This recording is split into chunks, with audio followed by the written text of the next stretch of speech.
Nama saya Vikaria Santika, saat ini saya tinggal di Yogyakarta.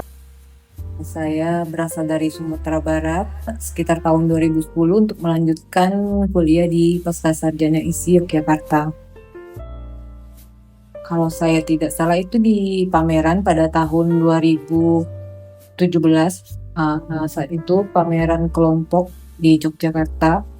Kemudian setelah pertemuan itu berlanjut dengan kerjasama commission work untuk karya terkurung di luar sekitar tahun 2018. Ya, itu karya yang dikoleksi setelah ini pembicaraan mengenai commission work. Saya membuat sekitar 5 karya yang prosesnya berlangsung sekitar 2 tahun pengerjaan. Saya membuat karya kostum ini adalah saya ingin membaca ulang mengenai konsep lapisan identitas. Kostum yang saya buat dari berbagai macam material, diantaranya kain, akrilik, mirror, benang, kemudian polyester, kemudian manik-manik, dan lain sebagainya. Kostum tidak hanya dipakai, tidak hanya pelindung atau penutup tubuh, tetapi juga dapat mengungkap hal yang lebih dalam. Jadi identitas pada karya ini adalah tumpukan dari pengalaman manusia ketika bersinggungan dengan tradisi, alam, dan lingkungan sekitar. Identitas tubuh dan kostum pada karya ini adalah representasi dari tubuh dan identitas akan terus berproses bersama tradisi, alam, dan lingkungan. Menurut saya kostum erat kaitannya dengan tubuh. Jadi kostum ibarat tubuh kedua. Tubuh tidak hanya wujud bentuk, tapi ia juga tempat tumbuh identitas, tempat nilai-nilai diproyeksikan. Ketika tubuh menggunakan kostum, dia berubah menjadi wujud performatif yang dapat memvisualkan identitas yang kemudian bisa ditafsirkan ulang.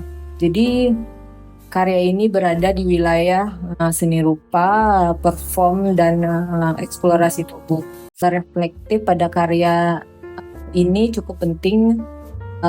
Jadi ketika penonton melihat karya, dia tidak hanya melihat kostum, tapi dia juga bisa melihat dirinya. Jadi ini upaya saya untuk melibatkan penonton pada karya ini.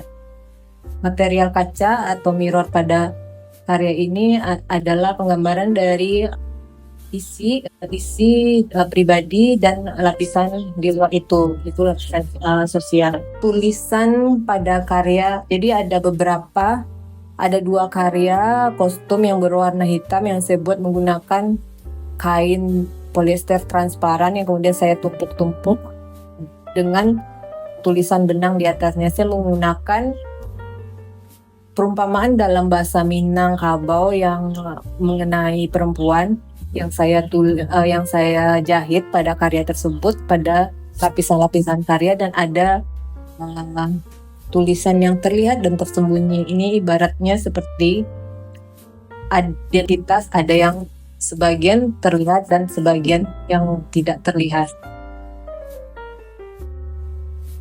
Jadi Bapak Monfir sebagai kolektor dan support terhadap seniman, terutama seniman muda, saya pikir ini sangat berarti, dukungan yang sangat penting untuk seniman agar tetap terus berkarya, bereksperimen dengan hal-hal baru, kemudian mereka merasa lebih percaya diri dan mendapat dukungan untuk terus berkembang. Harapannya Bapak Monfir tetap memberi support yang besar terhadap seniman-seniman, terutama seniman muda, agar bisa terus berkarya, tidak hanya seperti kebanyakan, tapi mencoba mengeksplorasi hal-hal baru dan tidak takut untuk membuat hal-hal baru.